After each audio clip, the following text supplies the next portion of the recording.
नमस्कार, मैं हूं दीपक चौरसिया। देश की बहस के सभी दर्शकों का दिल से धन्यवाद करता हूं। आपने इस शो को नंबर 1 बनाया है। हम आपको भरोसा देते हैं कि इसी तरह हम लगातार आपके लिए देश की बहस करेंगे। आइए एक बार फिर आपके सामने अपने शो देश की बहस के साथ हम हाजिर हैं। जैसा कि आप जानते हैं, न्यूज नेशन का ये वो मंच है जहां होती है आपके मन की बात। आप जिस मुद्दे को चुनते हैं, हम न सिर्फ उस मुद्दे को पूरे देश के सामने उठाते हैं, बल्कि इस शो में लोग सीधे देश के सामने अपनी बात भी रखते हैं। आज आपने देश की बहस का जो मुद्दा तय किया है वो है, क्या चीन को फिर देना होगा करारा जवाब। इसे 55% लोगों ने वोट देकर देश की बहस का मुद्दा बनाना चाहा है। आज इसी पर होगी देश की बहस। इस चर्चा में मेरे साथ एक बड़ा पैनल शामिल होगा, साथ ही दर्शक भी जुड़ेंगे। चीन को यह अच्छी तरह समझ में आ चुका है कि बॉर्डर पर भारतीय सैनिकों के रक्षा कवच को भेद पाना आसान नहीं है। देखिए, मगर उकसाने वाली हरकत से चालबाज चीन बाज नहीं आ रहा। 15 जून को गलवान की खूनी झड़प के 75 दिन बाद चीन की पीपल्स लिबरेशन आर्मी की टुकड़ी पूर्वी लद्दाख के पैंगोंग सो में एलएसी पार करने की फिराक में थी, मगर भारतीय जवानों ने चीन की कोशिश नाकाम कर दी। बड़ा सवाल यही है कि क्या टकराव के बहाने खोज रहा है चीन, और क्या करारा जवाब देने का वक्त आ गया है। देखिए, 55% लोगों ने इस देश की बहस का मुद्दा बनाना चाहा है, और आज बताते हैं क्यों हुआ ये टकराव। जो सुधर जाए वो चीन कहां, फिर रची चीन ने धोखे वाली साजिश। भारत के वीरों ने 1 इंच भी घुसने नहीं दिया। दगाबाज चीन को फिर देना होगा करारा जवाब। 29-30 अगस्त की रात एक बार फिर चीन ने भारत के साथ धोखा करने की साजिश की, जिसे भारत के वीर जवानों ने पूरी तरह नाकाम कर दिया। 75 दिन के बाद गलवान पार्ट 2 के इरादे से चीनी सैनिक पूर्वी लद्दाख के पेंगोंग सो एरिया में घुसपैठ करने के चाल चल रहे थे, जबकि चीन के सैनिकों को खदेड़ दिया गया। हाल ही में रक्षा मंत्री राजनाथ सिंह ने साफ कहा था कि चीन की तरफ से तनाव कम करने की गारंटी नहीं है। मामला हल होना चाहिए, लेकिन कहां तक हल होगा अभी इस संबंध में मैं कोई गारंटी नहीं दे सकता। रक्षा मंत्रालय ने बयान जारी कर कहा है कि 29 अगस्त की रात चीनी सेना ने पूर्वी लद्दाख के भारतीय इलाके में घुसपैठ की कोशिश की। भारतीय जवानों ने चीनी सैनिकों की इस कोशिश को नाकाम कर दिया। पीएलए ने यथास्थिति यानी स्टेटस क्वो का उल्लंघन किया है। हालांकि चीन ने अपने झूठ पर पर्दा डालते हुए अपने मुखपत्र ग्लोबल टाइम्स के जरिए बयान दिया है, हमने तो एलएसी यानी लाइन ऑफ एक्चुअल कंट्रोल पार ही नहीं की। यानी चीन है, पहले धोखा देता है और फिर झूठ बोलता है। इसी साल 15 जून को गलवान घाटी में खूनी झड़प हुई थी, उसे देश आज तक नहीं भूला। एलएसी पार करने की कोशिश कर रहे चीनी सैनिकों को भारतीय जवानों ने घेर लिया था। उस झड़प में हमारे 20 जवान शहीद हुए थे, जबकि भारत के वीर सपूतों ने चीन के 43 सैनिकों को मार गिराया था। हालांकि चीन दुनिया से इस बात को छिपाता रहा है, लेकिन अब उसकी पोल खुल चुकी है और सबूत के तौर पर चीनी मामलों के एक्सपर्ट एम टेलर ट्रेवल ने माइक्रो ब्लॉगिंग साइट वीवो पर चीनी सैनिकों की खबर का सबूत जग जाहिर कर दिया है। इस तस्वीर को लेकर दावा किया जा रहा है कि दक्षिणी शिनजियांग सैनिक क्षेत्र में 5 अगस्त 2020 को यह कब्र बनाई गई है। भारत हमेशा से बातचीत के जरिए तनाव को दूर करने का पक्षधर रहा है। साफ है कि चीन किस तरह बौखलाया हुआ है। आज देश की बहस में इसी मुद्दे पर चर्चा करने जा रहे हैं कि उकसावे वाली हरकत के पीछे चीन की मंशा क्या है। आखिर दगाबाज चीन कब सुधरेगा, या फिर उसे एक बार फिर सबक सिखाना ही होगा। तो देश की बहस में हमारा आज का सवाल है, क्या चीन को फिर करारा जवाब देना होगा। आप शो के दौरान इस मुद्दे पर अपनी राय न्यूज नेशन की हमारी जो वेबसाइट है, देखिए हाँ या नहीं में आप जवाब दे सकते हैं।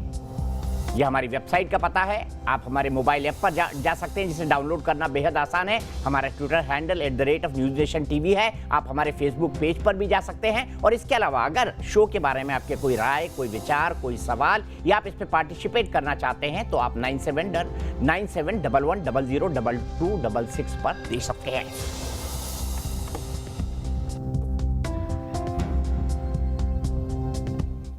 तो आइए सबसे पहले मैं आपको गेस्ट से मिलवाता हूं, फिर आज की एक बेहद दुख भरी और जरूरी खबर। मेरे साथ जुड़ गए हैं जाने माने अंतर्राष्ट्रीय पत्रकार तारिक फतेह साहब, मेरे साथ हैं भारतीय जनता पार्टी के राष्ट्रीय प्रवक्ता नलिन कोहली जी, मेरे साथ सुरेंद्र राजपूत जी हैं जो कि नेशनल स्पोक्स पर्सन है भारतीय राष्ट्रीय कांग्रेस के, मेरे साथ मेजर जनरल के सिन्हा साहब हैं, जाने माने defence expert, lieutenant general Gurmeet Singh साहब हैं, farmer deputy chief of army staff, मेरे साथ विवेक श्रीवास्तव जी हैं जो कि लेफ्ट के एक लीडर हैं। लेकिन मैं इस शो को शुरू करूं तमाम गेस्ट की मौजूदगी में मैं श्रद्धांजलि देना चाहता हूं आदरणीय भारत रत्न देश के पूर्व राष्ट्रपति प्रणब मुखर्जी को, देश के पूर्व राष्ट्रपति भारत रत्न प्रणब मुखर्जी अब हमारे बीच नहीं रहे।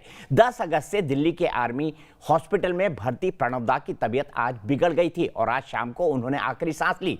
दशकों तक कांग्रेस और देश के संकट मोचक रहे प्रणब दा को देश के सबसे ज्यादा सम्मानित राजनेताओं में शुमार किया जाता है। देश और देश की राजनीति की नब्ज पर गहरी पकड़ रखने वाले प्रणब मुखर्जी की शख्सियत अनोखी थी। उनका जाना एक युग का अंत है। न्यूज नेशन परिवार प्रणब दा को श्रद्धा सुमन अर्पित करता है।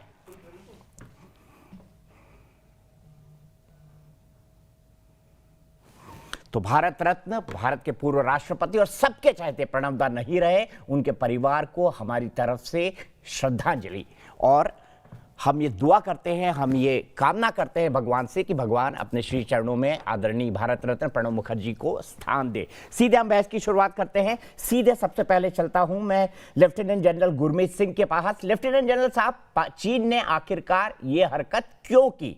किस बात से परेशान है? इस बात से कि हम वहां बहुत इंफ्रास्ट्रक्चर बना रहे हैं, इस बात से कि हमने एलएसी की निगरानी को और तेज कर दिया है? आपको क्या लगता है क्यों चीन ने हिमाकत की और भारत के पास बाकायदा इसकी खुफिया जानकारी थी?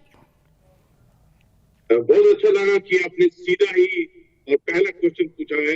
किया उन्होंने, क्यों उन्होंने 29 अगस्त की रात को धोखा दिया, फिर ट्रेचरी की, फिर और ट्रांसग्रेशन करने का अटेम्प्ट किया?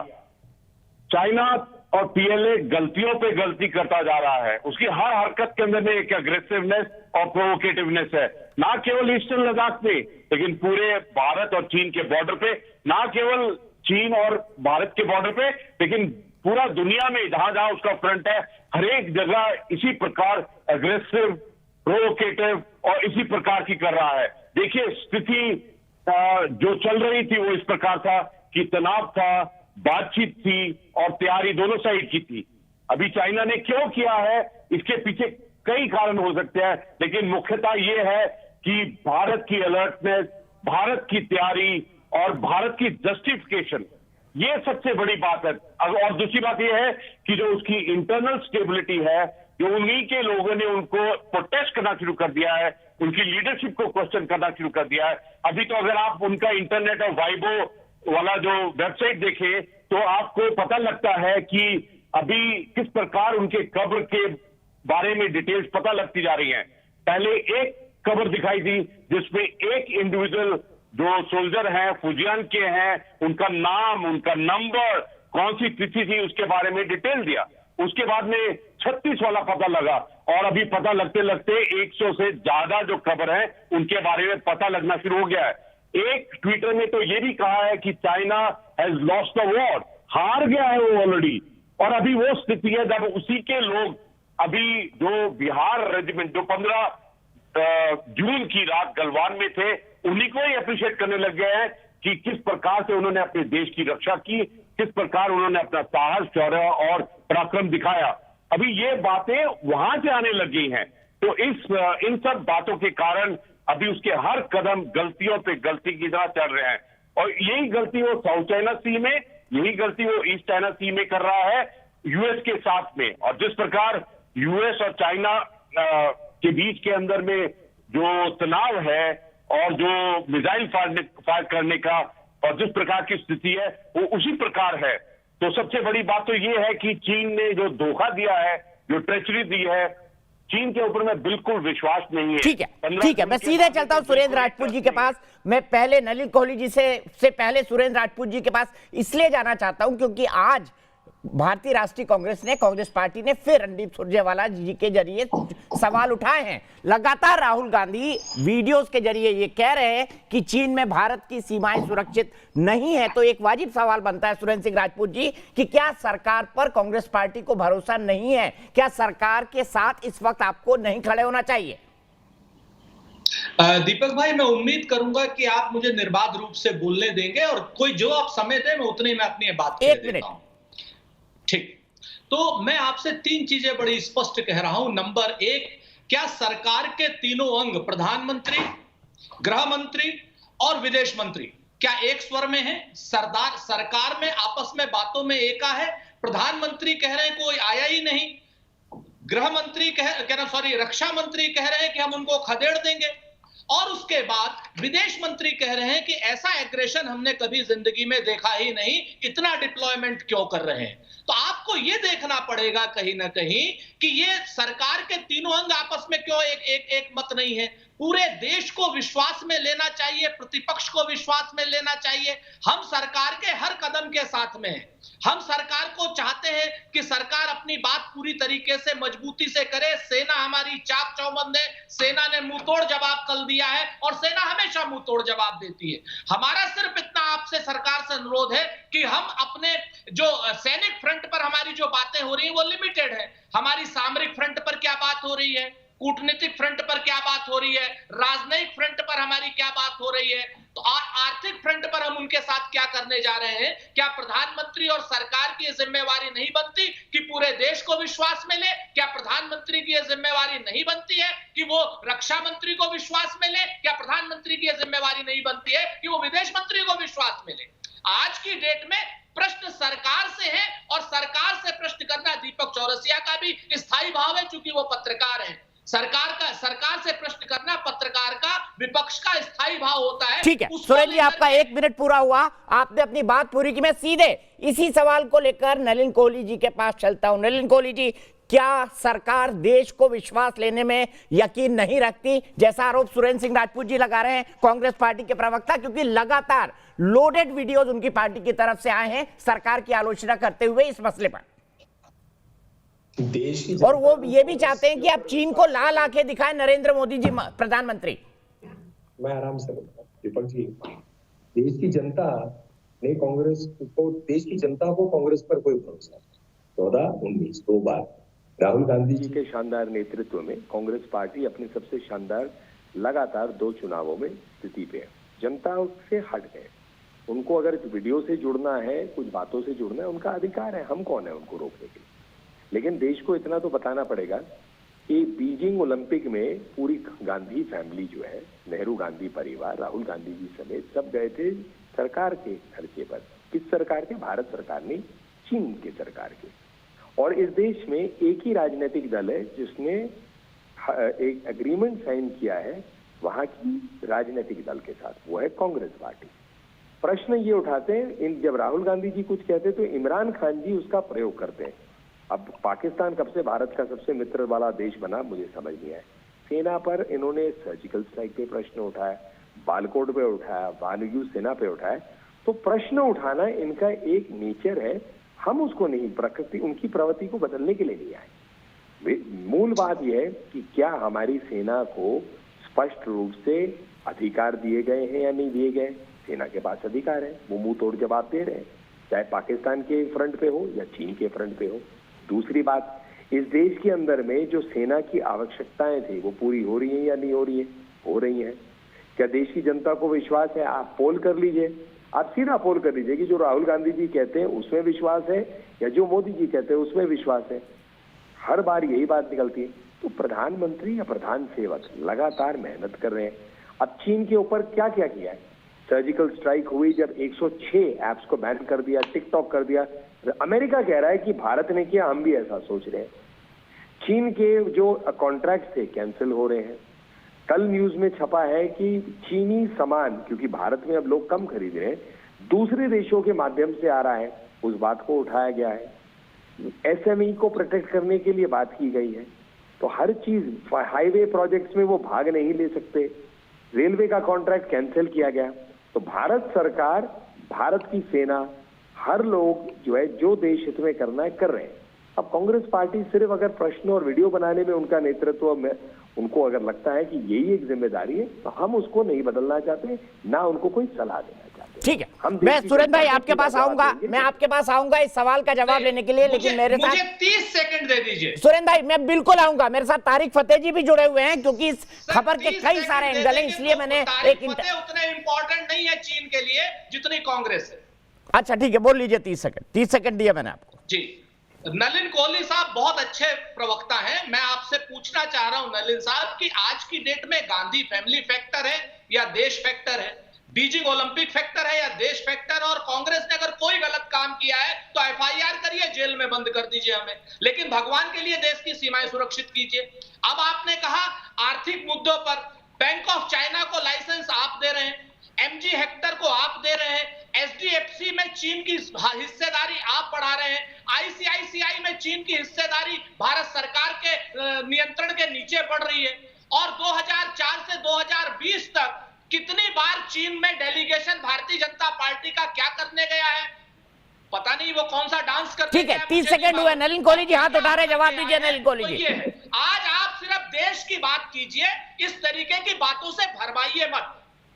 हमारा आपसे विनम्र अनुरोध है कि कृपया करके देश की सीमाओं को सुन लिया सुरेंद्र जी। आप ऐसा है ना, मैं बोल तो रहा हूँ ना, आपका अधिकार है कि आपको जो बोलना है, भाषण देना है, दीजिए। किसने कहा आपका अधिकार नहीं है सुरेंद्र जी? जरूर दीजिए। मैंने तो स्पष्ट कहा कि देश की जनता के सामने जो देश में करना है, फिर मैंने टोका नहीं भाई साहब, मैंने टोका नहीं। देखिए ऐसा मैंने टोका नहीं। आप बड़े सज्जन पुरुष हैं, जैसे डिबेट मैंने आपकी सुनी, मैं आपकी बातों से इत्तेफाक नहीं रखता हूं, लेकिन सुनने का मुझमें धैर्य है। अब कांग्रेस पार्टी बोलने में चाहती है, आपका अधिकार है, बोलिए, जरूर बोलिए। कितने तथ्यों पे आधारित और जनता उससे कितनी जुड़ रही है, इस पे गंभीर सोच करेंगे तो शायद आपके लिए भी अच्छा होगा। लेकिन कोई बात नहीं, आप छोड़ दीजिए ना, वो हमारी चिंता नहीं। आप राजनीतिक रूप से ना बढ़े तो हमें इसमें क्या दिक्कत है। लेकिन जो चीन की बात है, सेना की बात हो, वायुसेना की बात हो, हमारी नेवी की बात हो, कूटनीतिक रूप से अन्य देशों की बात हो, भारत को जो जो करना है कर रहे हैं। हमें विश्वास है हमारी सरकार में, हमारी सेना में। आपको हो या ना हो, इससे हमारा विश्वास और जनता का विश्वास नहीं मिलता है। ठीक है, सीधे तारिक फतेह साहब के पास। तारिक फतेह साहब, मैं इंटरनेशनल पर्सपेक्टिव के साथ समझना चाहूंगा।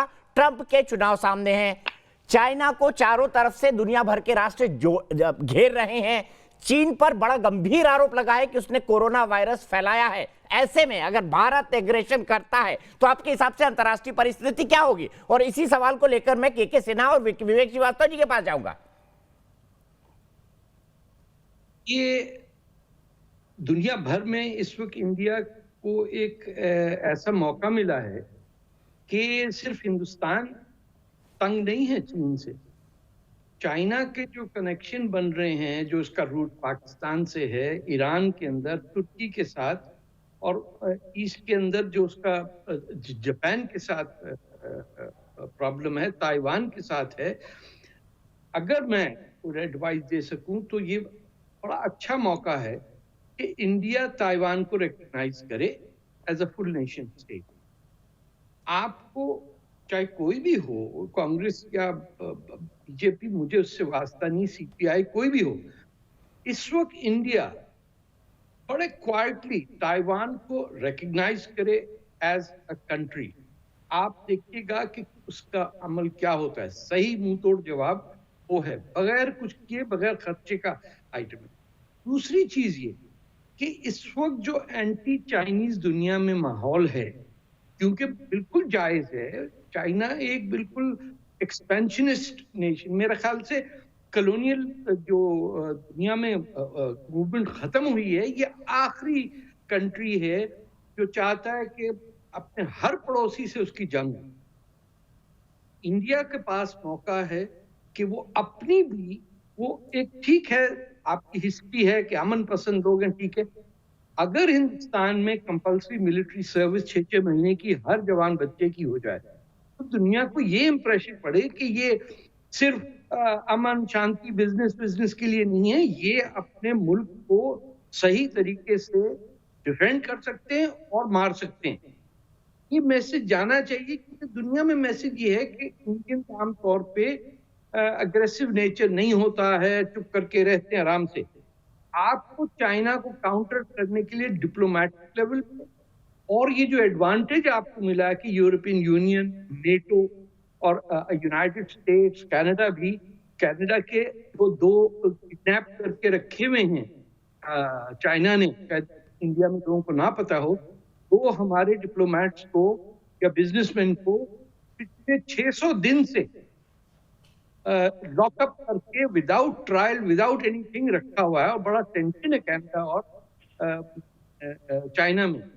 मैं छोटी छोटी बातें बता रहा हूँ कि कहाँ आई थिंक डिप्लोमेटिक फ्रंट पे, इंटरनल फ्रंट पे ये स्टेप्स आप लेंगे तो चाइना को समझ में आएगी कि ये 1962 नहीं है, ये 2020 है।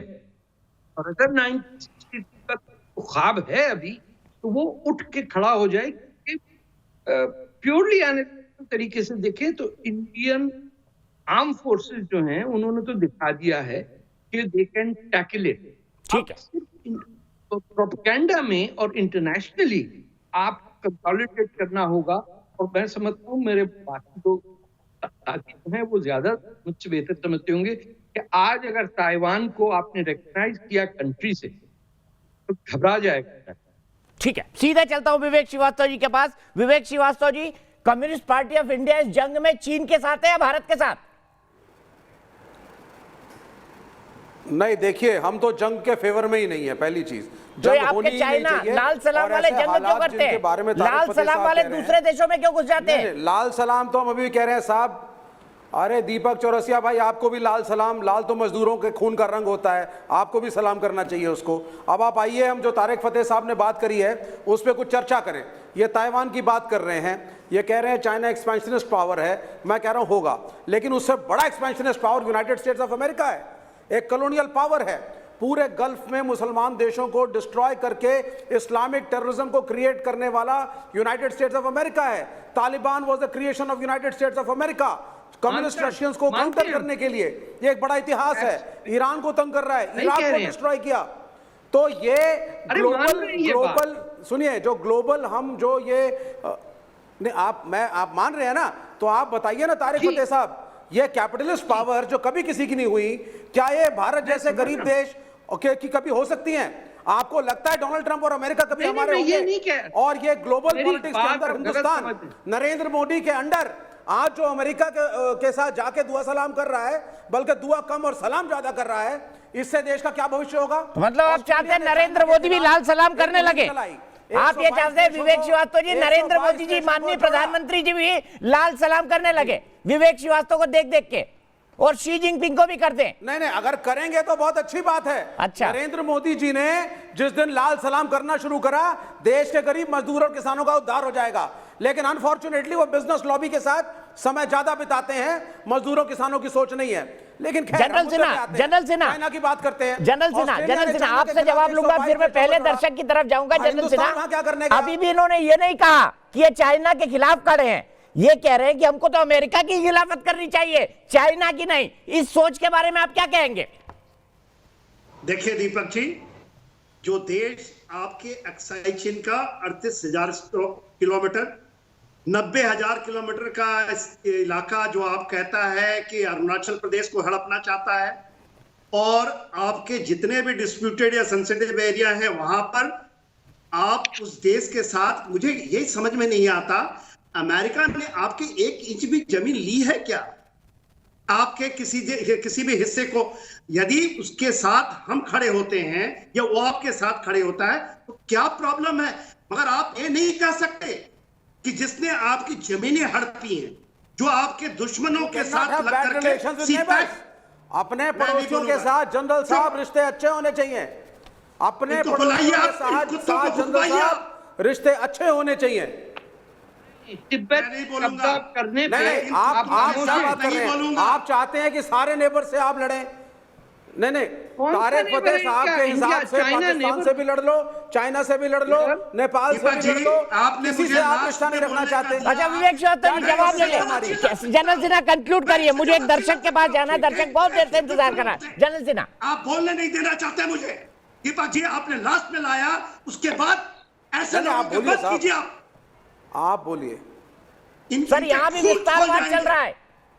विस्तारवाद जो नॉर्थ ईस्ट को काट देना चाहता है आपके साथ, जो हमारे यहाँ इंसर्जेंसी चलाया जो देश, उसके साथ ये खड़े रहना चाहते हैं, जो आज पाकिस्तान के साथ कोई इंसर्जेंसी नहीं लाया है। आप अमेरिकी मल्टीनेशनल के हाथों में देश को बेचना चाहते हैं।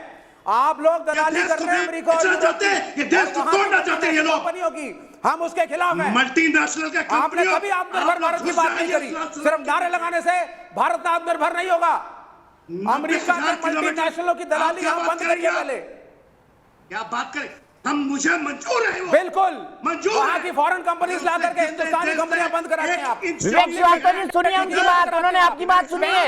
जनरल सिन्हा कंक्लूड करिए आप। विवेक श्रीवास्तव जी सुनिए उनकी बात। देखिए विवेक जी, आप कैसे ठीक है, लोगों के साथ में जो डिबेट करवाने में बैठाते हैं, मैं नहीं चाहता ये ऐसे देश के गद्दारों के साथ मैं करूं। आप क्या बातें करते हैं? एक चाइना जो अरे आपकी भाई जमीन साहब, हाँक आपका रहा है, सर्टिफिकेट तो नहीं आपके जवानों को चाहिए। मारता है। आप बीजेपी की बैटिंग करने आते हैं, गद्दारी आप कर रहे हैं। सर वो देश की बैटिंग कर रहे हैं, वो फौज के आदमी हैं। न्यूट्रल बात नहीं करते। आप अपने को फौजी कह रहे हैं, आप न्यूट्रल बात नहीं करते। आप न्यूट्रल बोलिए। आप किससे अमेरिका के खिलाफ भी बोलिए। कि देश जो गलत है वो गलत, जो सही है वो सही। क्या करते हैं आप देशद्रोहियों के लिए?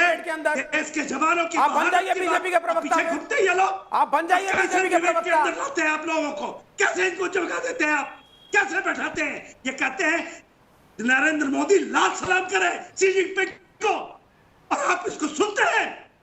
यदि ऐसी बातें करना है शी जिनपिंग को ना करो, देश के मजदूरों को और देश के कहा मजदूर पे आ गए, सैनिक की बात चल रही है। तो जी मेरे साथ एक दर्शक है तरुण वालिया, बहुत देर से इंतजार कर रहे हैं सहारनपुर से। तरुण वालिया, क्या करना चाहिए चाइना के साथ इस वक्त, तरुण बताइए।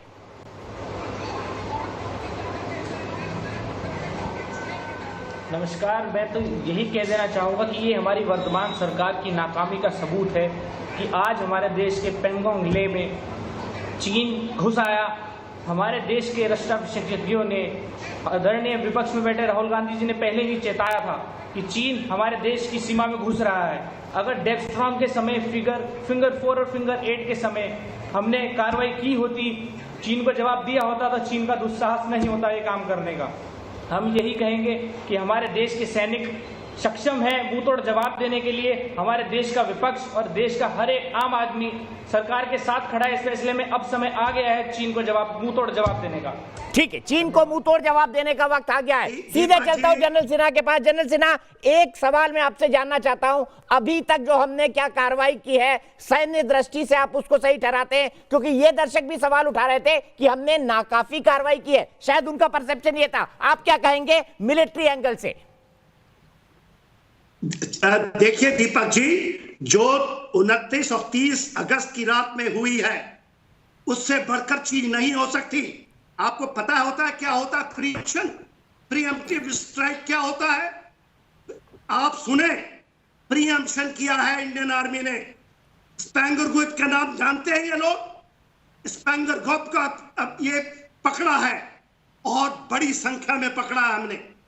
इससे बड़ा मुंह तोड़, इतनी बड़ी प्रोएक्टिव ऑपरेशंस नहीं हो सकती। चाइना के पैर उखड़ जाएंगे। ये गलत बातें लोग बताते नहीं है इस टीवी चैनलों में बैठ करके। ये पहली बार हुआ है इस देश, और मैं उसको सैल्यूट करता हूं। एक ब्रिगेड के ज्यादा की फोर्स, आपको पता है पैगाम साउथ का इलाका क्या है? डायरेक्ट बैंडों को थ्रेट करता है। ये टीवीओ में आप डायरेक्ट कैरकुरम को थ्रेट करते हैं। आप क्या बातें करते हैं कि इंडिया ये है, और आप सुनेंगे डैमचोक का नाम वेरी सून, चुमार का नाम सुन, और जितने सेक्टर हैं डिस्प्यूटेड एंड सेंसिटिव एरियाज चीन के, अभी तो बोलता है ना कि हट जाओ, हटाना हमने पैर जमा दिया है स्पेंगर लैक पे। हिला के देखो, ये बातें करते हैं ना फिंगर 4 फिंगर 8, ये क्या है? कुछ नहीं। हम वहां से ऐसे खदेड़ेंगे। हम बात करेंगे सीपैक की, अक्साई चिन की, हम बात करेंगे उस जगह की। फिंगर 8 उसके आगे की बात करो जिसको हमने छोड़ा है। जनरल सिन्हा, इस वक्त एक बड़ी खबर आ रही है जो इस वक्त भारत के सोशल मीडिया और चाइना के सोशल मीडिया पे ट्रेंड कर रही है। उसके तुरंत बाद नलिन कोहली जी मैं आपके पास आऊंगा। ये बहुत बड़ी खबर है जो इस वक्त टॉप ट्रेंड हो रही है, वो चाइना का सोशल मीडिया हो या भारत का। 15 जून को गलवान घाटी में भारतीय सैनिकों ने चीनी फौज को बुरी तरह से हराया था। इस बात के सबूत सामने आए हैं। एक पोर्टल के हवाले से चीनी सैनिकों के कब्रिस्तान की तस्वीरें सामने आई है। इसमें दावा किया गया है कि गलवान झड़प में 100 के आसपास चीनी सैनिकों की मौत हुई थी, जिनके लिए लाल पत्थरों वाली कब्रें बनाई गई हैं। इसी के साथ गलवान में 15 जून को हुई झड़प की तस्वीरें भी चीनी सोशल मीडिया साइट वीबो पर वायरल हो रही हैं। चीन की सेंट्रल मिलिट्री कमीशन की तरफ से लगाए गए इस पत्थर पर चीनी सैनिकों को श्रद्धांजलि दी गई है। आपको बता दें कि गलवान झड़प में अपने सैनिकों के मारे जाने की खबर को चीन छिपाता रहा। इससे पहले अमेरिकी एजेंसी ने भी चीन को भारी नुकसान की रिपोर्ट दी थी। तो ये खबर कि 100 के आसपास चीनी सैनिक भारत के साथ झड़प में मारे गए हैं 14 और 15 जून की रात को। अब ये खबर भारतीय सोशल मीडिया पे ट्रेंड हो रही है, एक वेबसाइट का हवाला दिया जा रहा है और चाइनीज सोशल मीडिया पर ट्रेंड हो रही है। नलिन कोहली जी, मैं यहां पर आपको जोड़ना चाहूंगा, अभी तक सिर्फ 40 की खबर आई थी, लेकिन अब ये 100 की खबर आ रही है। जो वेबसाइट्स हैं, वो चाहे चाइनीज सोशल मीडिया हो, हमारा सोशल मीडिया और हमारा मेन स्ट्रीम मीडिया हो, इसके बारे में आप क्या कहेंगे सरकार मतलब सत्ताधारी पार्टी के प्रवक्ता के तौर पर? मैं इतना ही कहना चाहूंगा कि पहले ही आया था कि हमारे वीर सैनिकों ने बहुत मेहनत के साथ और बहुत जज्बा दिखाकर लड़ते लड़ते वो गए और उन्होंने गिराकर उनको वो गए।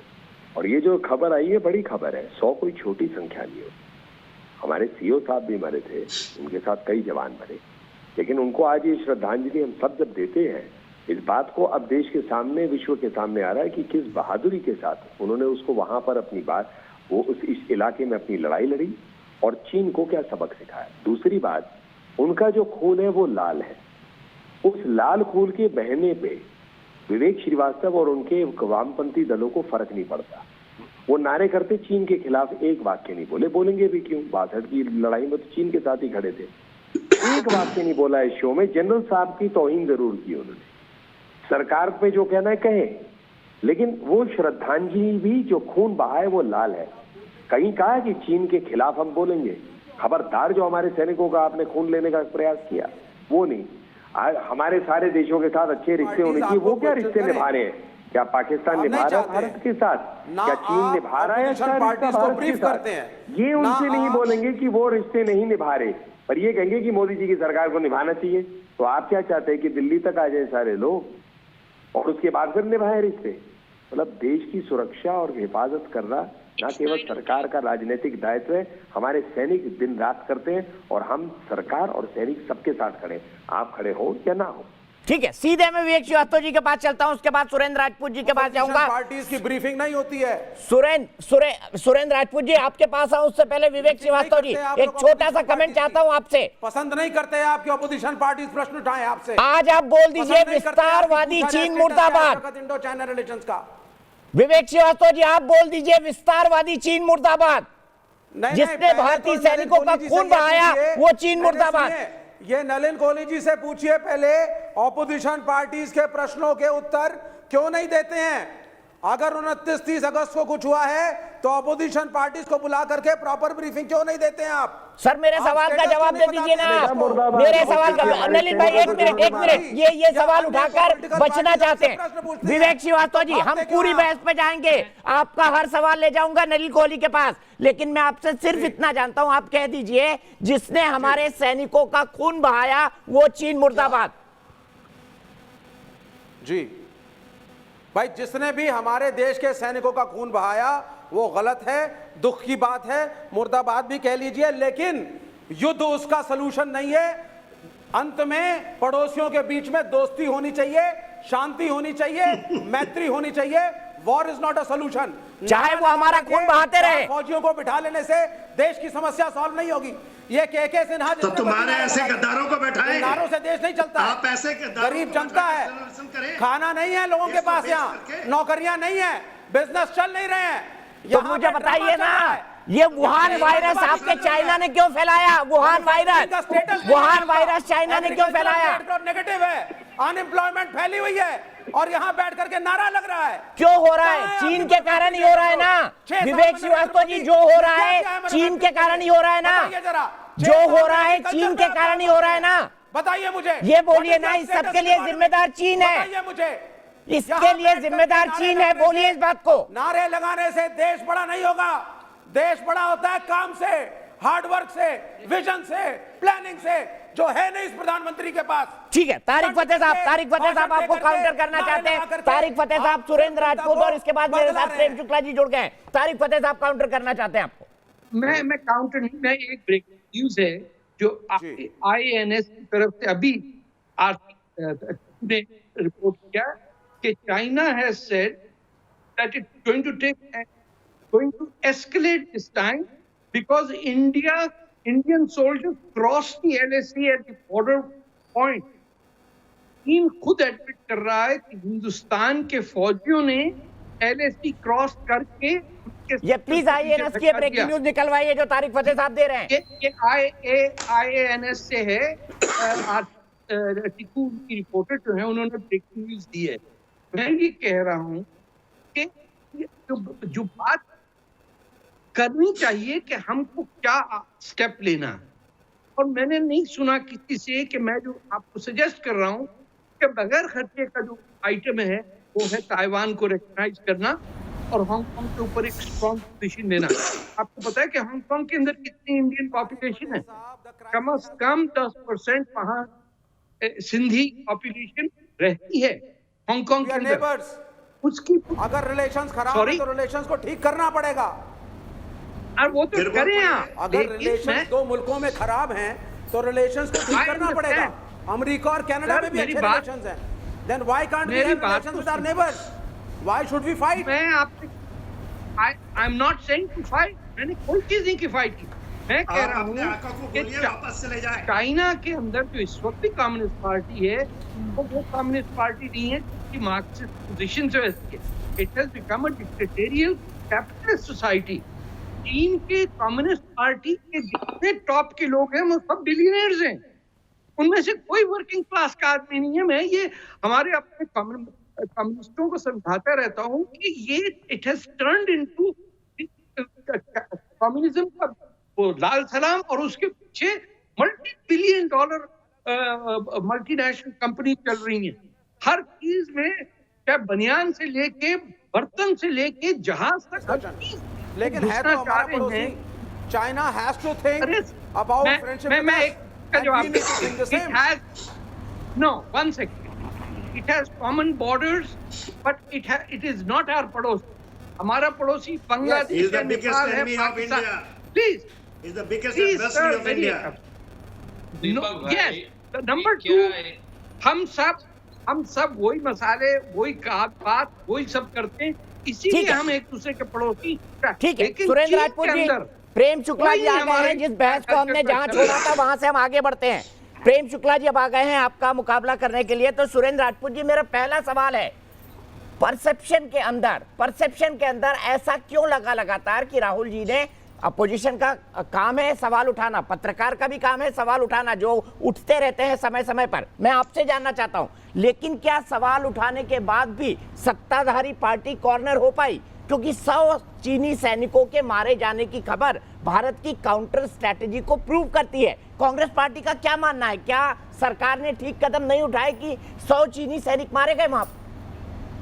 देखिए, हमारी सेना और हमारी सेना के शौर्य पर अगर कोई भी सवाल उठाएगा तो हम उसका मुंह तोड़ जवाब देंगे। हमारी सेना के 20 जवान शहीद हुए, हमने उनके कितने जवान मारे, 100 मारे, 150 मारे, 50 मारे या 200 मारे, उसका बिल्कुल पूरी तरीके से स्वागत, उस शौर्य का स्वागत होना चाहिए, उस पर कोई प्रश्न या कोई बात नहीं होनी चाहिए। वो हमारे लिए गर्व की बात है और सेना इससे कहीं ज्यादा करके आती है। सेना कहती कम है और ज्यादा करती है, नंबर 1।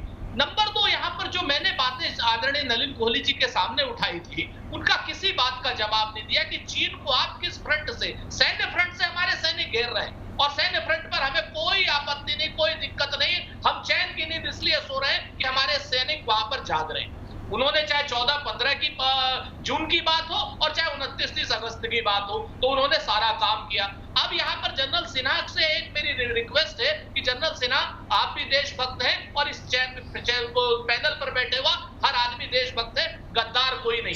जो देश की गद्दारी करेगा मैं इसको नहीं मानता साहब, नहीं मानता वो देश के। मैं आपके बीच में नहीं बोला जनरल सिन्हा, चाइना उसका जनरल सिन्हा कहेंगे चाइना बिगेस्ट एनिमी है, बिगेस्ट एडवर्सरी है इस देश का।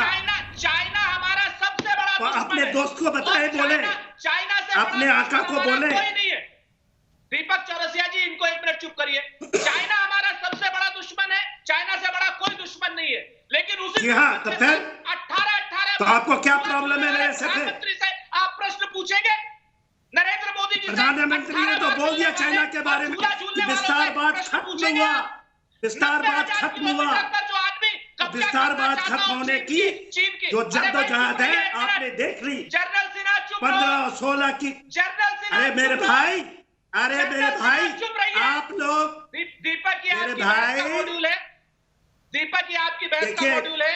यदि ये गलत बात बोलेंगे सुरेंद्र जी, आप 2.5 मिनट से बोल रहे हैं, कंक्लूड कर दीजिए। मैं जनरल सिन्हा से, आपने खुद सवाल पूछा, इसीलिए उन्होंने रिस्पॉन्ड किया। राजपूत जी, कंक्लूड कर दीजिए, आप 2.5 मिनट से लगातार बोल रहे हैं। नहीं, मैं 2.5 मिनट से जनरल सिन्हा बोल रहे हैं सर। क्या बात सर, आपने उनका नाम लिया था सुरेंद्र भाई, और जनरल सिन्हा बीच में बोल रहे हैं। मैं आप मेरा नाम लेंगे, आप मेरे को कहें, जनरल सिन्हा, मैं आपसे पूछ रहा हूं कि 90,000 किलोमीटर पर जो चीन हमारा कब्जा करना चाहता है, उसके पास झूला झूलने की समिट डिप्लोमेसी करने की आवश्यकता प्रधानमंत्री बताएंगे? प्रधानमंत्री 18 बार मिलने की बात बताएंगे? हमारे 60 से 70 मेरे भाई सुरेंद्र जी, वो जो है, चलिए सुरेंद्र जी कंक्लूड करिए। अब रिपीट कर रहे हैं सुरेंद्र भाई, रिपीट कर रहे हैं आप, रिपीट कर रहे हैं। जनरल सिन्हा पहले, फिर प्रेम शुक्ला जी। जनरल सिन्हा पहले, फिर प्रेम शुक्ला जी। जनरल सिन्हा, चीन हमारा सबसे बड़ा दुश्मन है। चीन मुर्दाबाद, चीन की विस्तारवादी नीति मुर्दाबाद। हमारे सैनिक पूरी तरीके से अच्छा काम कर रहे हैं, लेकिन प्रधानमंत्री, होम मिनिस्टर, गृह मंत्री और क्या नाम, डिफेंस मिनिस्टर और विदेश मंत्री एक मत क्यों नहीं हो रहे हैं सरकार? ठीक है सुरेंद्र जी, आप लगातार बोल रहे हैं। जनरल सिन्हा जवाब दीजिए, फिर मैं प्रेम शुक्ला जी के पास जा रहा हूं। देखिए दीपक जी, मसला क्या है? ये तो बात करते हैं ना कि उसने 90,000 किलोमीटर के ऊपर में बोलता है हमारी जमीन हमें लेगा, और उसके लिए आपने क्या कार्रवाई किया? आपने झूले झुलाए। मैं ही पूछता हूं, 80 के दशक के बाद 88 में 87 तक हम 67 to 87 हम प्रोएक्टिव, प्रीएम्प्टिव सब थे। 88 में राजीव गांधी जी चले जाते हैं चाइना, और फिर 5 समझौते करते हैं 93 का, 96 का, 2005 का, 2012, 13, और आपकी जमीन को वो लेता रहता है। और आप बात करते हैं आज, आपको शर्म नहीं आती? जनरल सिन्हा फिर चिल्ला पड़ेंगे, फिर चिल्ला पड़ेंगे। ये झूठे लोगों को एक्सपोज करना मेरा काम है, भारतीय जनता पार्टी की। मेरा झूठे लोगों को एक्सपोज करना। आप बात करते हैं ना, क्या किया आपने? क्या किया आपने? क्या किया सर? तुम नरेंद्र मोदी के चाटुकार हो। ना प्लीज, एक फौजी के लिए इन शब्दों का इस्तेमाल सुरेंद्र राजपूत जी ना करिए प्लीज। आपका विचार का डिफरेंस हो सकता है, प्लीज सुरेंद्र राजपूत जी, आपका विचार का डिफरेंस हो सकता है, लेकिन इन शब्दों का इस्तेमाल एक फौजी के लिए कृपया ना करिए, कृपया फौजी के लिए ना करिए। कांग्रेस ने कब जमीन दी? आपको कुर्सी चाहिए, वोट चाहिए मुझे, मैंने प्रूव कर दिया है मेरे भाई, मैंने प्रूव कर दिया है। जमीन हमारी जो है, ये नरेंद्र मोदी जी के समय में आपने क्या किया? एक्साइजिंग के ऊपर क्या किया? एक्साइजिंग में क्या किया? बोलो। सच्चाई ये है कि क्या किया आपने? क्या किया? 70 साल क्या किया आपने? झूठ आज पहली हमारी सम्मानित सेना के नाम पर झूठ बोलता है। ठीक है, जनरल जीडी बख्शी मेरे साथ जुड़ गए हैं। के सिन्हा जी, आप कंक्लूड करिए। सुरेंद्र जी, उन्होंने भी बीच में बोला, मैंने आपको परमिशन दे दी, आप बीच में मत बोलिए, कंक्लूड करने दीजिए। आपने उन पे गंभीर आरोप लगाए। जनरल सिन्हा बोलिए, फिर जीडी बख्शी जी भी जुड़ गए मेरे साथ। मेरे दीपक जी, आज आप बोल रहे हैं ना, इनको पूछिए, आपकी एक्साइजिंग चली गई, आपने क्या किया?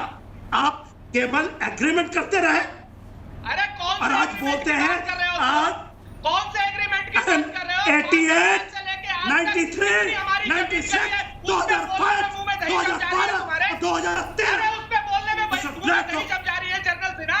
फौज के बारे में ये लोग नहीं, इन शब्दों का इस्तेमाल नहीं सुरेंद्र सिंह राजपूत जी, आपके लिए उन्होंने ऐसे किसी शब्द का इस्तेमाल नहीं किया। सुरेंद्र सिंह राजपूत जी, कृपया इतनी मर्यादा रखें। किसी फौजी के लिए उसका विचार जो भी हो, आप इन शब्दों का इस्तेमाल नहीं कर सकते। ना सुरेंद्र राजपूत जी, किसी भी फौजी के लिए आप इन शब्दों का इस्तेमाल नहीं कर सकते। विचारों की भिन्नता हो सकती है, माफ कीजिएगा। तो कहते थे दीपक जी सुने मेरी बात, अगर फौजी टीवी चैनल पे आके मर्यादा भूल जाए तो क्या करें? हाँ, जब आप झूठ बोलोगे। एक मिनट में जनरल बख्शी के बात कर रहा हूँ। जनरल बख्शी, यहाँ पर सवाल उठा है कि अक्साई चीन भारत के हाथ से कब फिसला? आप बताइए, आपसे बड़ा इंसाइक्लोपीडिया कोई नहीं है। अक्साई चीन क्या नरेंद्र मोदी के टाइम पर लुटा या किसी और सरकार के टाइम पर लुटा? बताइए। बिल्कुल लुटा। देखिए, अक्साई चीन 1956 में गया था। प्लीज देखिए, इतिहास की बात करें, अक्साई चीन 1956 में गया था। ये आपका इतिहास का ये अटूट चीज है कि 1956 में हमारे 38,000 स्क्वायर किलोमीटर चले गए थे। पता चला था 58 में जब वो पेट्रोल गए थे, पुलिस पेट्रोल, जिनको शूट अप किया गया था। मैं सोचता हूं कि जरा आज पे वापस आ जाएं, अगर आप इजाजत दें तो। जी मैं आज पे आना चाहूंगा। देखिए क्या हुआ है, मैं आपको समझाता हूं। 29 तारीख को हमको इंटेलिजेंस मिली कि चीन की एक बटालियन SUVs में बैठकर पोंगोंग सो के दक्षिण किनारे पे आ रही है। एक डोमिनेटिंग फीचर है जो कि हमारे चुशूल के बोल, जो कि बहुत स्ट्रेटेजिक सामरिक दृष्टि से बहुत ही जो अहम है, उसको ऑक्यूपाई करना चाहती है, ताकि उसको पकड़ लेगी तो वो पूरे चुशूल बोल में देख सकती है, वहां से फायर गिरवा सकती है तोपों का। एकदम हमारे स्पेशल फोर्सेस वहां पे गए और इसके पहले कि वो जीप कॉन्वॉय वहां पहुंच सकती, उस पहाड़ी टीले पे पोंगोंग सो के साउथ में हमारे फोर्सेस ने उसको पकड़ लिया और उनको खिसिया के वहीं ठहर जाना पड़ा।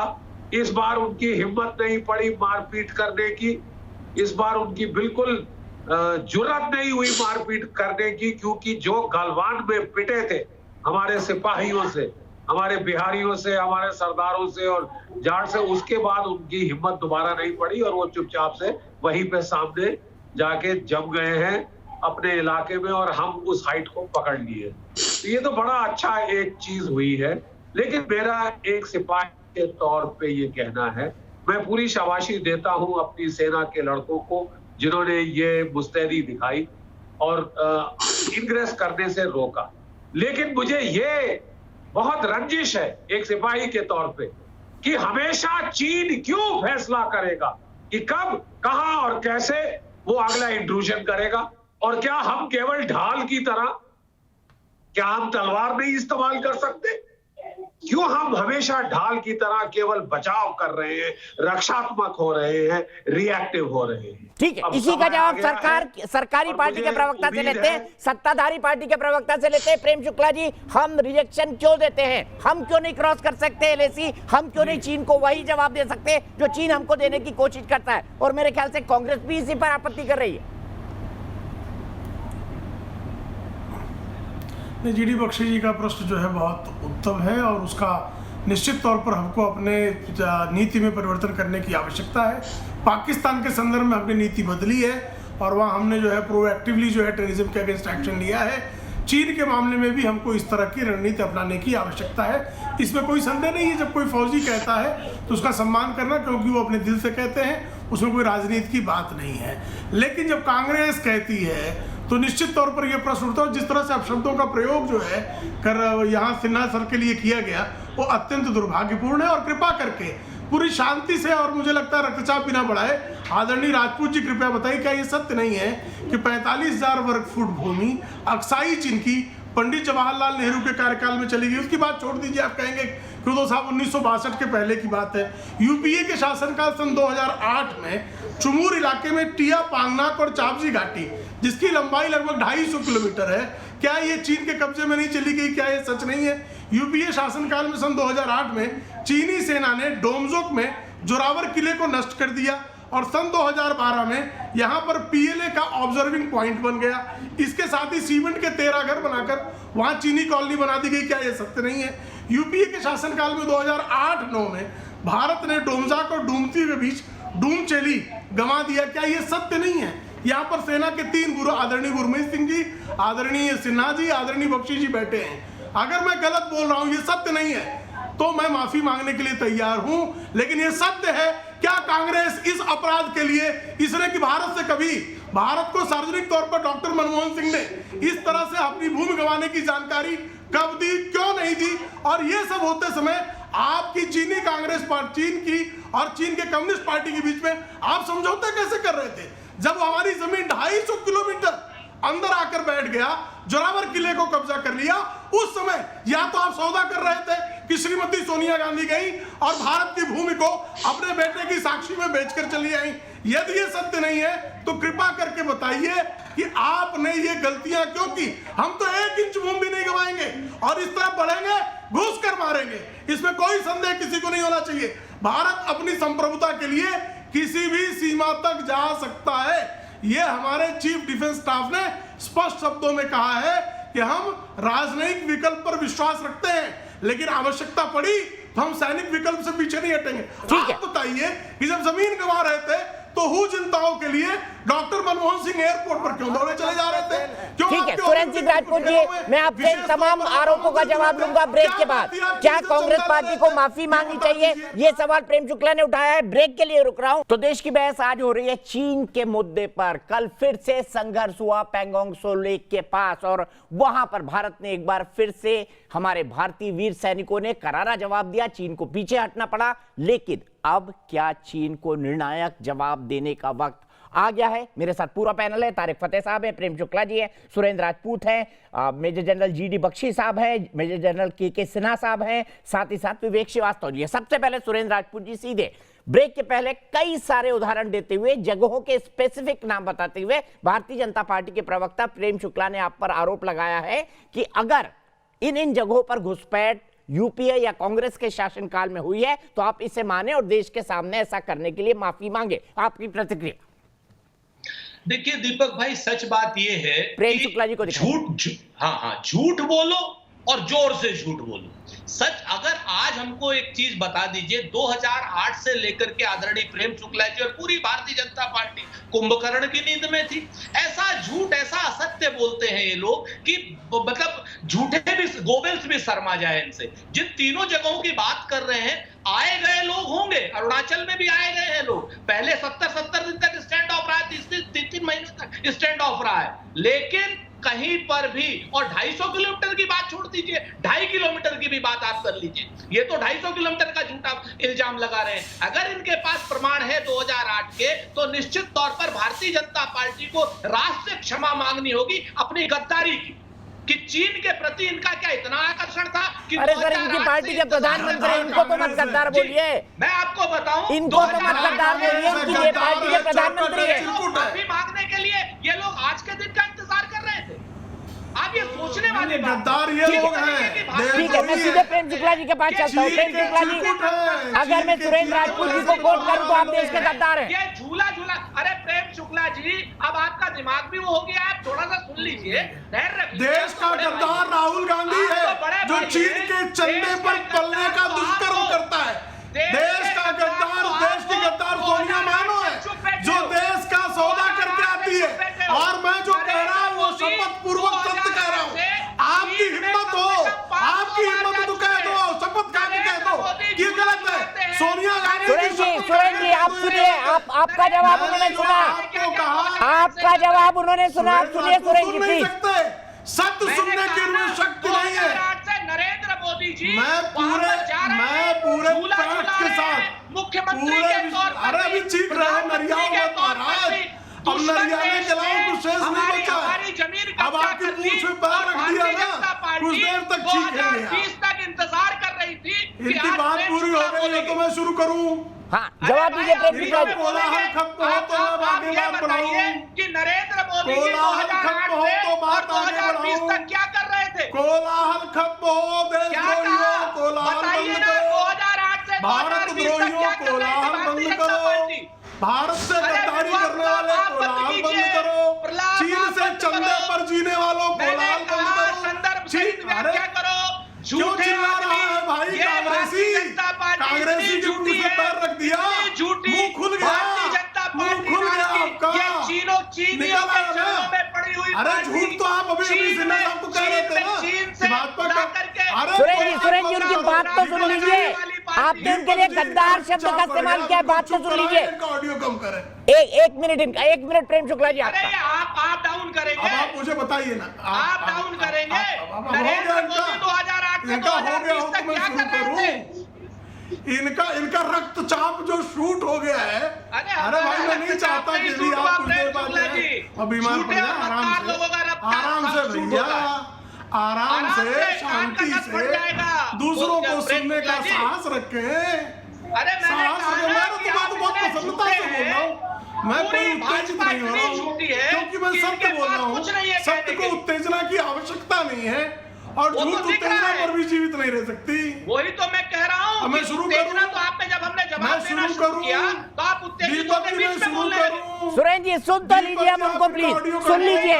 बीच में बोलेंगे तब दीपक शुक्ला जी चूंकि सत्ता पक्ष के हैं तो आप इनको नहीं टोकेंगे। सुरेंद्र राजपूत जी अब ये तो मत करिए। इस डिबेट में मैंने जितना आपको टाइम दिया शायद सत्ताधारी पार्टी को भी नहीं दिया है। ये मत करिए सुरेंद्र जी, ये गलत है, ये गलत है। अगर आप गलत करेंगे तो मैं आपको टोकूंगा, वो गलत करेंगे उनको टोकूंगा। नहीं, मैंने कहा प्रेम शुक्ला जी को रोकिए तो कि जब कांग्रेस सर उनका टाइम है। कांग्रेस पूछ रही है कि भाजपा वाले 2008 से 2020 तक सो रहे थे। सुरेंद्र राजपूत जी उनका टाइम है, सुरेंद्र राजपूत जी उनका टाइम है, वरना मैं कल से टाइमर लगा के बैठूंगा। कोई बीच में बोले किसी को बोलने नहीं दूंगा। 1 मिनट आपका बोलिए, 1 मिनट आपका बोलिए, खत्म। प्रेम शुक्ला जी अब हो गया मेरी बात शुरू करता हूं मैं। गद्दार कौन है?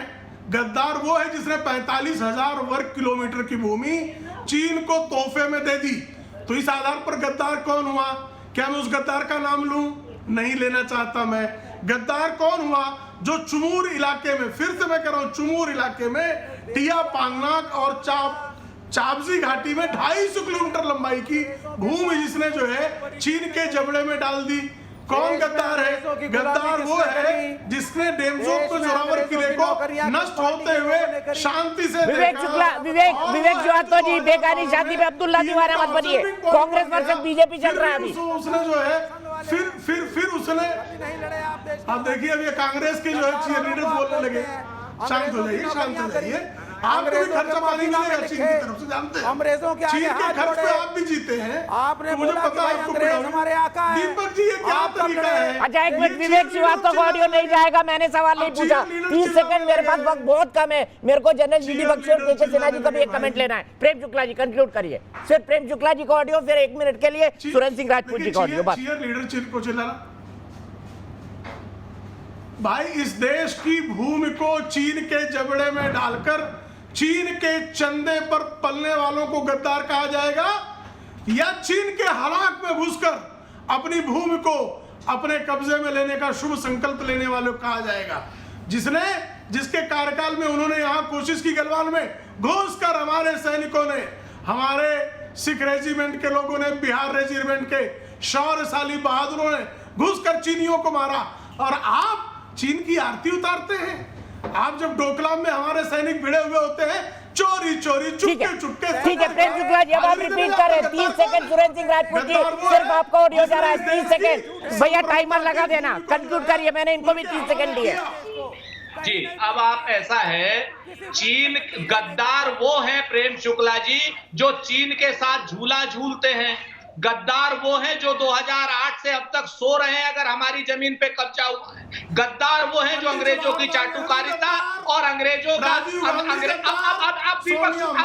प्रेम शुक्ला जी आपको रुकना पड़ेगा। प्रेम शुक्ला जी आपको रुकना पड़ेगा। प्रेम शुक्ला जी 30 सेकंड उनके हैं। हाँ, अब गद्दार वो हैं जो अंग्रेजों की चाटुकारिता करते हैं। गद्दार वो हैं जो शी जिनपिंग को चाय पिलाते हैं। गद्दार वो हैं जो वहां से पैसा लाने के लिए गुजरात में कहते हैं कि हम गुजरात में चीनी भाषा पढ़ाएंगे। गद्दार वो हैं जो बैंक ऑफ चाइना को लाइसेंस देते हैं। ठीक है, 30 सेकंड खत्म। प्रेम शुक्ला जी, प्रेम शुक्ला जी, मैं चीन को जो है भारत की संपूर्ण भूमि गिरवी रखकर आई, छोड़ दिया और चंदा लेते हो। सुरेंद्र जी, मैं आपको ऑडियो डाउन कर दूंगा। मैंने प्रेम शुक्ला जी का कर दिया था। प्रेम शुक्ला जी को क्लीन 30 सेकंड प्लीज। नाम लेने से डरते हैं। गद्दार वो है जो चीन का नाम लेने से डरते हैं। सिर्फ प्रेम शुक्ला जी 30 सेकंड टाइमर लगा दीजिए प्लीज। अब शुरू करूं मेरी बात? बिल्कुल। देखिए भाई, गद्दारी किसको कहिए कि 45,000 वर्ग किलोमीटर भूमि जिसने चीन को सौंप दिया और उसके बाद चीन को संयुक्त राष्ट्र की सुरक्षा परिषद का सदस्य बनवाने के लिए भारत का जो हक था वो छोड़ दिया। गद्दार वो है जिसने भारत की भूमि पर कब्जे के बावजूद चीन से जाकर एग्रीमेंट साइन किए। गद्दार वो है जो लाइन ऑफ एक्चुअल कंट्रोल, जिसके बारे में समझौता होते समय कहा गया कि आज की जो स्थिति है इसका मेंशन किया जाए, वो मेंशन नहीं करवाने वाले गद्दार हैं। गद्दार वो हैं जो 250 किलोमीटर भूखंड भारत का देने के बाद चीन से जाकर जाते हैं। ठीक है प्रेम शुक्ला जी, आपका टाइम कंक्लूड।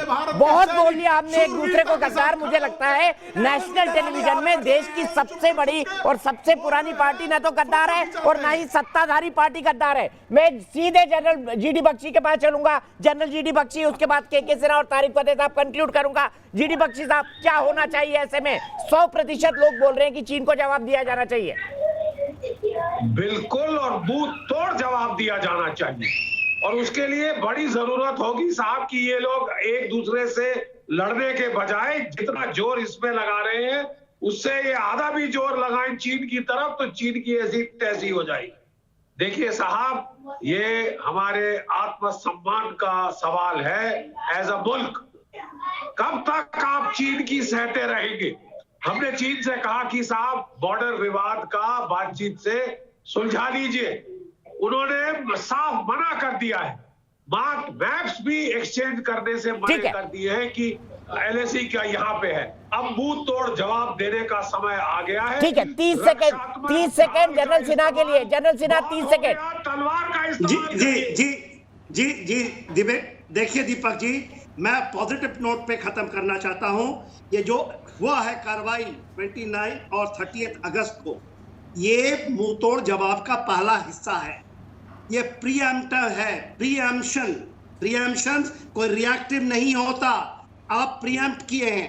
62 के बाद स्पैंगर गैप में पहली बार भारत सेना ने उन पोजीशन को अख्तियार किया है और ये पहला कदम है।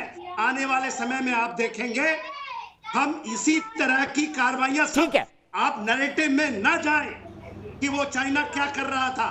ठीक है, तारिक फतेह साहब 30 सेकंड। आपके हिसाब से एक इंटरनेशनल एक्सपर्ट होने के नाते क्या सलाह देना चाहेंगे इस वक्त आप भारत को? मैं इल्तिजा करूंगा कि एक दूसरे को गद्दार ना कहें आप। ना सीपीआई गद्दार है, ना ये जो आजादी है जो आपके पास है कि आप लोग मेहर कर, ये दुनिया में कहीं नहीं है। मैं इंतजार करके वाकई कहीं नहीं है। आप समझते नहीं कि हमारा दिल जाता है जब आप एक दूसरे को बताते। हम यहाँ बैठ के आप मुजाहिद हैं में हिंदुस्तान की सकाफत, उसकी विरसा, उसके 10,000 साल को लेके सीना खोल के डिफेंड करते हैं। लेकिन हम इतने बड़े मौके पे पार्टीबाजी नहीं है। ठीक है, बात है कि हम सब हिंदुस्तानी हैं। दुनिया के को 50 मुल्कों में हम आबाद हैं। फीजी से लेकर ट्रिनिडैड तक लोगों के दिल धड़कते हैं भारत के लिए। उनकी वजह से, उनके लिए तो कम अज कम ऐसा ना कहें गद्दार है। ना कांग्रेस गद्दार है, ना बीजेपी गद्दार है, ना सीपीआई गद्दार है, ना ठीक है, पॉलिटिकल आरोप प्रत्यारोप लग सकते हैं, लेकिन इस वक्त 100% लोगों का मानना है कि चीन के खिलाफ कड़ी कार्रवाई होना चाहिए। और मेरा भी ये मानना है कि इस देश का प्रजातंत्र बहुत महान है और यहाँ पर जितनी भी पॉलिटिकल पार्टी है उनमें से कम गद्दार कोई नहीं है।